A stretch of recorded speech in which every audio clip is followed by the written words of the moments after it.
Hello again, Ranger fans. Power Rangers Super Sentai News here, back with another video. Today's video, I'm going to do another video on Power Rangers Beast Morphers Season 2, and I just want to give my quick thoughts on the episode that aired yesterday, which is called Finders Keepers, and it was very surprising and very awesome because it was a Power Rangers Beast Morphers and Power Rangers Dino Charge mini crossover episode before the big one that should be coming sometime today, I think, today is June the 17th. So I think the big Mighty Morphin Dino Charge Beast Morphers Dino Thunder big team up is coming today at some point. But I just want to get my quick thoughts first on what I thought of the previous episode. So this episode was really cool. Again, I didn't expect where it was going, but it was very awesome because there's a lot of continuity, especially in this back half, which a lot of reviews I've seen online have said, and it's true. In this back half leading up to the giant Dino team up, there's been a lot of cross-connecting continuity, and this is just one of those times. So basically, the episode starts off with the Rangers trying to find Ryjack's ship, which has all this past Ranger tech in it that he's stolen, and the Rangers are all split up and they're trying to find it. Zoe eventually does find it, and instead of waiting for the Rangers the other Rangers like she is told to, she runs in and causes the ship to explode because of a self-destruct mechanism, and basically all the stuff that Ryjack has stolen is now strewn everywhere, and Zoe is knocked out.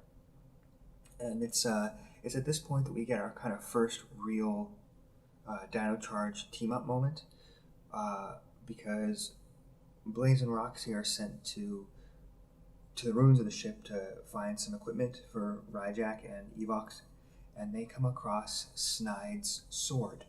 Snide, of course, being the villain of Dino Supercharge. So they find his sword, they stick it in the ground and use Ryjack's reanimation gun to bring Snide back. So there's the first Dino Charge crossover point. And this was really awesome to see. It's cool seeing him again, and of course, it's really cool to see also that Blaze and Roxy know about past Rangers, which actually past Ranger teams, which will make sense. Which makes sense because the original Blaze and Roxy were meant to be the red and yellow Beast Morphers Rangers, and of course, so they would have to read up on Ranger history, which actually comes back a little bit later. So they bring back Snide and take him to Evox. Then, when the Rangers finally show up to find Zoe in the ruins, just before the other Rangers show up, Zoe regains consciousness and sees a mysterious figure to her walking around the rubble, and she finds a compliance collar, which was used on Vargoyle in a couple episodes before, which causes anyone who's wearing one to follow whatever command you want. And so she throws this compliance collar onto this unknown figure. Then the Rangers show up, and the figure turns around to reveal Keeper, which is, again, the Dino Charge mentor. So he was trying to find the stuff that Ryjack had stolen, and now he's under the control of the compliance collar, which means not just Zoe or any of the Rangers can give him commands, but the villains can too, which again comes back later. So of course the Rangers are kind of not happy with Zoe on this because of how she just kind of ran in blind and should have waited. But they start to clear up all the junk and rubble and relics that are on the ground. And Ravi picks up Lord Zed's staff, which was very cool, although I'm not sure how the staff is still around, because at the end of Power Rangers in Space, Zed was purified and the staff was gone. Although I think in Operation Overdrive, Thrax somehow got a hold of it. But I don't know if it was the same staff or if it was a copy.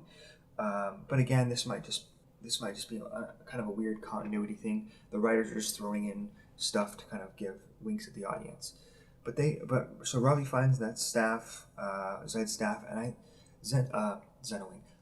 Steel picks up a sword and I couldn't really tell what the sword was, but I think it was Goldar's sword, which would be cool if they were able to bring him back. I think I know in the Dino team up in the Japanese show Go Busters, they brought back a version of Goldar, I think. So that'd be cool to see.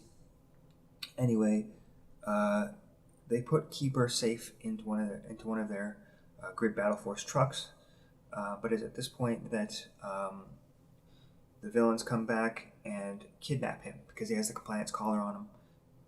They can ask him for whatever information they want. So they escape with Keeper. The Rangers give chase, and it's at this point where they start fighting some putties and Triptoids and Vivics again.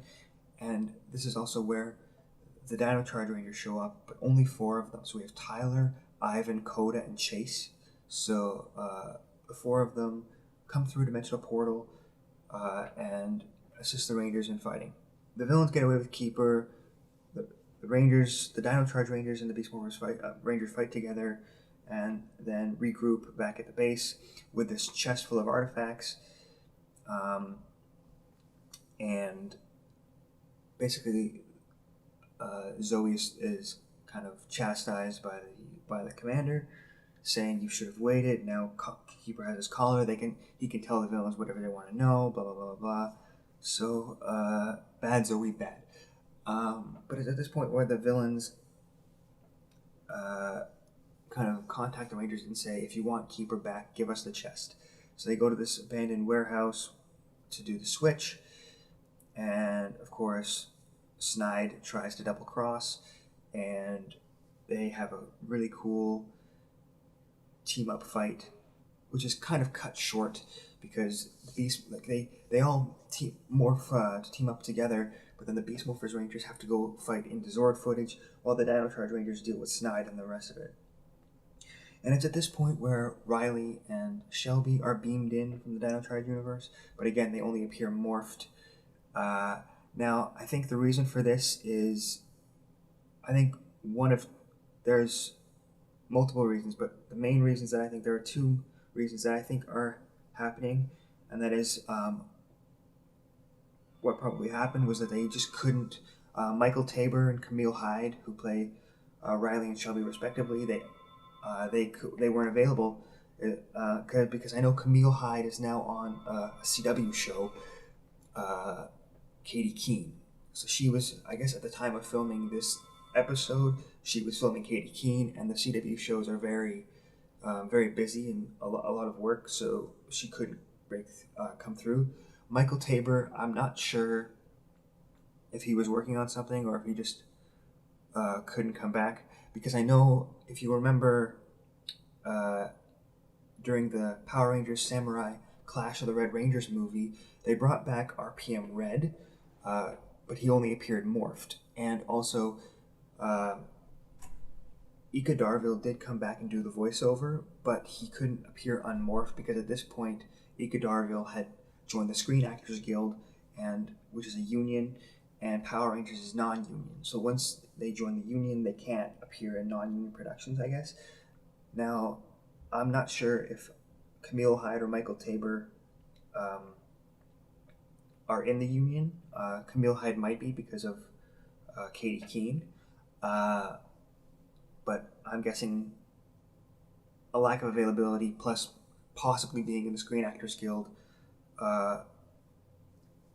would explain why that they only appeared morphed. Anyway, during the fight with Snide, the villains realize that they're going to lose, and so they use Ryjak's animation gun again to bring back Sledge, and again he goes down and fights them all, but eventually the Rangers are victorious, and Keeper is saved, and at the end of the episode, the Dino Charge Rangers leave and go back to their universe.